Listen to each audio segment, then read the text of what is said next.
Fun game, fun win. Pulled out every bullet we had in the chamber to try to get that done. Not, the weather didn't want to cooperate, and I thought New Mexico did a good job with their scheme to create problems for us all night defensively, and honestly, offensively, some things that we struggled with too. Not knowing a whole lot of what we were going to see. Took a while to adjust. Played much better in the second half defensively to win in the first. But to get a fake field goal and a fake punt both in the same game, and then to create a turnover on special teams and get a defensive score, it really took everything we had to get it done. I think it's kind of the nature of our team right now. Whatever it takes, whoever it takes to step up, and proud of win. The environment of the game, the wind, the rain, it did play a factor. We got really fortunate late for us to have gotten the ball in the end zone and gotten some points before it really dropped on us, and definitely did not play into New Mexico's favor late in the fourth quarter, the way the weather got very severe the last 5 minutes. Fortunate that we were able to get done what we needed to earlier in that. Hopefully we'll get a few guys back again this week, try to keep heating up, grow some guys up. Proud of the young guys that played well, and proud of our team for responding at halftime and coming back and playing a much better second half. We had a tough trip this week to go to Hawaii. Not easy to do. I think they've proven to be really, really difficult to beat at home, especially. And this is a lot of young guys going over there for the first time. We'll have to block out the distractions of the trip and just how long it takes to get there, and how it will adjust our week and how we prep during the week, and be focused on the task at hand and find a way to get to 500. This is as I said last week, it's a must win. We want to be bowl eligible. We can't let this one slip. We got to find a way to go win, and I think they'll make that very, very difficult. A lot of very close games, with the exception of Fresno. A lot of close games in a row where they were right there at the end, and I would expect that's what we'll see out of those guys when we get there. We got to keep getting better and play better ball. We did not turn the ball over. That is the biggest thing we did offensively, because we really didn't do a lot else very well. But not turning the ball over was enough to go along with great defense and really, really good special teams play. So we'll put all three pieces together this week and hopefully play better on offense and find a way to get another win. What questions do you have? Hey, Coach, Patrick Mayhorn with the Ag Ship. How much similarity do you see between Colorado State's offense and Hawaii's, given the staff connections there? There's a lot of things that you do see. There's the air raid principles that fit in. I think Timmy comes from the run and shoot, but then been in the air raid as well. So I think you see glimpses of both. They got different pieces to the puzzle. I mean, they're different bodies that they're playing with, but you see enough to have some carryover in those two systems. I think you see it in special teams as well. To be honest with you, there's some overlap there. Guys that have been on staff together and kind of know each other. So those two areas you see a good bit that looks the same. Coach Eric Frandsen with 106.9 The Fan. The fake field goal, was that a concept that you took from somebody else? Looked like Oklahoma ran a pretty similar play just a few weeks ago. We had the scheme up front, the exchange that OU used. We originally worked that without the toss. It was more of a direct snap, and we just thought the toss that they used seemed to fit really, really well. We didn't block it up front the same as they did. Schematically, it's a good bit different, but the exchange was clean and it did fit, and I thought it helped with the dynamic of the play. Hey, Coach Al at KBNU. You just talked about special teams a minute ago, and then you just mentioned that Colorado State's kind of like it. Jamie Lavelle said he plays all of his best players on special teams. You mentioned Jamie Nance, how well he played the other night. Are you playing a lot of main guys on special teams, or using mostly younger players or whatever? Well, we're playing younger players everywhere, to be honest with you. So we believe in starters being on special teams, and if you look at our starting kickoff cover team, you see a guy like Daniel Grizak and Brock Lane out there. I mean, Max starting at middle linebacker this week. Last couple weeks, he's running down. We're going to make sure and put our punt team is Brian Cobb and Byron Vaughn and You look across AJ Montchalk, we're going to play starters on special teams. Now, we are smart about how many of those we will put them on. I mean, you can't play every down of offense or defense and then play on all four special teams, but we will definitely put them on a couple. And some guys have the ability to play a whole game and play on three. But a guy like Jamie Nance is a good example. Jaden Smith, Xavier Steele, those guys that find a role on special teams that they really, really enjoy and are very good at, even though they're not playing a ton of snaps anywhere else. And so you've got some of both. I think it takes both to be good in special teams, and we put a tremendous amount of pride and effort into being good in that phase, and we don't win that game probably Saturday without it. The other thing I was going to ask you about was, I don't know if it got talked about after the game, Robert Brooks in the second half was really pretty good running the football. Can you talk again about what that second half running game was? A little bit better, obviously. I mean, and Tyler obviously hurt and things. I don't know how the situation will be this week. Yeah, we didn't do anything very consistently offensively the other night, with the exception of not turning the ball over. It was a struggle. We knew that was going to be the case. It was frustrating. The weather did not cooperate. We really needed to be able to push the ball downfield better than we did, and it just wasn't possible with the wind blowing like it did. It even affected vertical throws with the wind. The ball just sailed on you. With Calvin going down early, Briggs had to step in. I thought he did a great job. He didn't put the ball on the ground. Couple big runs, couple extended drives where he got the first down. The best run of the day, the explosive that set us up to score. He's getting better all the time, and he's one of those young guys that doesn't act like a young guy, if that makes sense. Coach Anderson, Jason Turner from the Herald Journal. I just wanted to ask you a couple of status questions. Is Calvin, is he currently in concussion protocol? And secondly, they mentioned on TV that Gervin was suspended for this game. Will he be available this week? Yeah, Gervin is back. It was a one-game suspension. We dealt with that. He handled everything the way he should. He was in my office this morning with a great attitude, ready to move forward. It's just part of the process. I don't like dealing with it, but those are things that you do deal with through the course of the year. Actually love the way he handled it. He handled it like a man, and we moved forward. Calvin is in concussion protocol, and he will be day-to-day. We will see. We leave on Thursday to travel with just the logistics of travel over there. It's not easy. We're leaving Thursday, so we'll have to make some decisions early in the week as to what he can and cannot do. He can't afford to have a setback. As long as he stays on schedule, he should be ready to go. You can't afford a setback. Hopefully he doesn't have any. Coach Brian Phillips, Big Blue USU Aggie News. You had 12 penalties again Saturday night for 113 yards. Did the weather play a factor in a couple of those, or is it just a lot of things that you'd still like to see cleaned up? I can't imagine the weather had anything to do with any of the bad decisions we made. Several were competitive penalties, pass interference, holding at the point of attack, things that we can technically clean up. But we just had some just poor decisions, and those are the ones that frustrate you.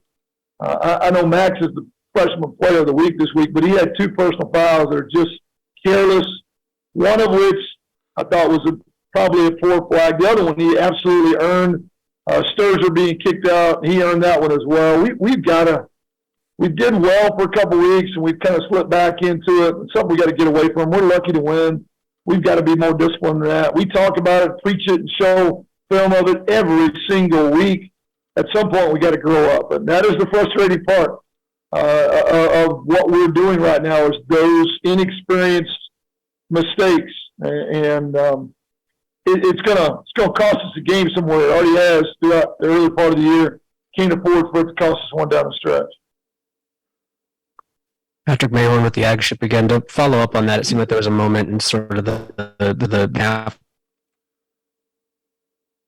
I think we're Edwards. What does having veteran guys who can step up do for you in that regard? Like, how important is that? I missed most of that question. You had to give me. Sorry, what was that? Bits and pieces of the audio. Yeah, I cannot. I'll see if I can fix my audio. I cannot hear anything you're saying. Can the rest of you guys hear me okay? It just must be yours. Anybody else? Coach, in specific then about Hawaii, can you talk about the quarterback now? Looks like Shager is the guy. I mean, he played last week. They played the other guy earlier. And then the running back, I mean, they have the guy who rushed for a lot of yards, but now all of a sudden this Kylan Hines has been the guy lately. What do you see on their offensive side? Yeah, they're playing a lot of guys. Obviously, year one for him, trying to get a feel for his roster. They look different offensively right now than they did early in the year. I think they were trying a lot of things early, and little by little, they've become a little bit more simplistic in the sense that it's year one. We want to build a foundation. We've seen a ton of different defense from them as well. I think trying to find what their personnel is and what fits the bodies that they have. I think it's typical year one. I think Tim does a good job. Number one, I think he's a really good ball coach. I just, at this point, very similar to what we thought going into New Mexico, you could kind of see anybody at this point. I think they're trying to grow guys up and build for the future, which I think is a really smart approach. Just frustrating at times. So we'll try to get a beat on their basic stuff that we think we can see, but I don't know that we can nail it in on anything really, really specifically, because you've seen a lot of offense and you've seen a lot of defense to this point, and personnel has changed week to week. Have you heard anything from other coaches about going over to this stadium that they put together over there in Hawaii? Not particularly. Just logistics are different for everybody. It's not going to be a simple, easy trip for us. It's smaller. It's smaller than what you normally see. Our guys need to be prepared for that. They have played very good at home. You can see it. They've been really close against teams that probably physically match up better. So I think it's being able to stay focused on the job and go and playing your best. You need to kind of be prepared for the environment, and you've got to deal with the travel. I mean, they deal with it all the time coming here. It's a challenge for us going there. Coach Eric Frandsen again. Sorry, go ahead, Eric. Oh, sorry, Jason. Just going to quickly ask about MJ Tafisi and how he's coming along. Day to day, he wants to play bad. We're just being very smart about when he should. When you're dealing with stingers and neck and shoulder issues, you can't afford to be careless. He wanted to play Saturday, and we made the decision not to allow that to happen. We're going to keep watching him. He was in here again this morning. Coach, I'm ready. We will see. I hope he is. He makes us better. We just have to be smart and safe. We're not going to put a guy out in harm's way. So, yeah, Coach Anderson, I just wanted to ask about their defense. You said they've used a lot of personnel, and clearly they have. They've had 40 different guys start a game this year. What do you see from their defensive scheme? What's been working for them? What do you see from them? A lot. You see a lot. Man coverage, zone coverage, 4 down front, 3 down front. They played with a star, spoke safety. We don't know what to expect. It's been a progression throughout the course of the year, I think, based off of available bodies and also who they're playing. What will they perceive us as, and how will they try to defend us? They haven't seen our system. They haven't seen our spacing and our splits either. So we don't really have a great clue, and it's going to be part of the challenge is being able to kind of identify how they're going to play us early and make adjustments as needed. Because in game film, you see a different personality show up several different times and different opponents throughout the course of the year. A lot of guesswork for us knowing what to expect. Coach, can you hear me now? Yeah, I got you. All right, Patrick Mayhorn with the Ag Ship. I wanted to ask about. Looked like there was a play in the second half where Alfred Edwards prevented maybe an after the play penalty. I don't know who it was he was holding back, but what's the importance of veteran guys for limiting those kind of penalties? Yeah, you got young guys out there haven't really been in the mix. They get caught up in the moment. An old salty vet like Alfred. I saw Byron Vaughn grab a guy during a play earlier as well. We need those guys to step into those roles. Hunter Reynolds has done that several times throughout the year. We've seen that happen. It helps to have. We have a very small senior class, but the ones that we do have do a phenomenal job of stepping in and showing their maturity when we need them to. We need some of these other young guys to kind of take ownership of those kind of emotions as well, and step away from some of those circumstances and avoid those careless penalties. Guess we haven't asked you about Cooper Legar coming back. What did you see from him, and what more? Obviously, you want to see more. What was your evaluation there? I thought it was okay. He looks confused at times.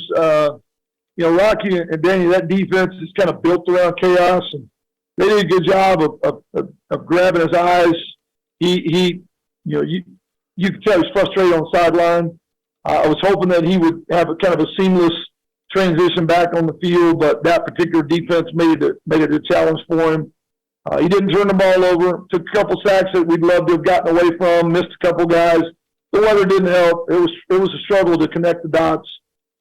He'll get better this week. He still, again, moved the chains with his feet when he needed to. He hit a few guys open in key situations. The drive late in the game in the fourth quarter against the wind to go down and get the field goal, I thought he settled in and looked like the guy that we've been playing with the last couple of weeks before the injury, and hopefully we'll pick up where he left off there. If you don't turn the ball over, you got a chance either way. So that's the best thing he did was stay calm and didn't turn the ball over.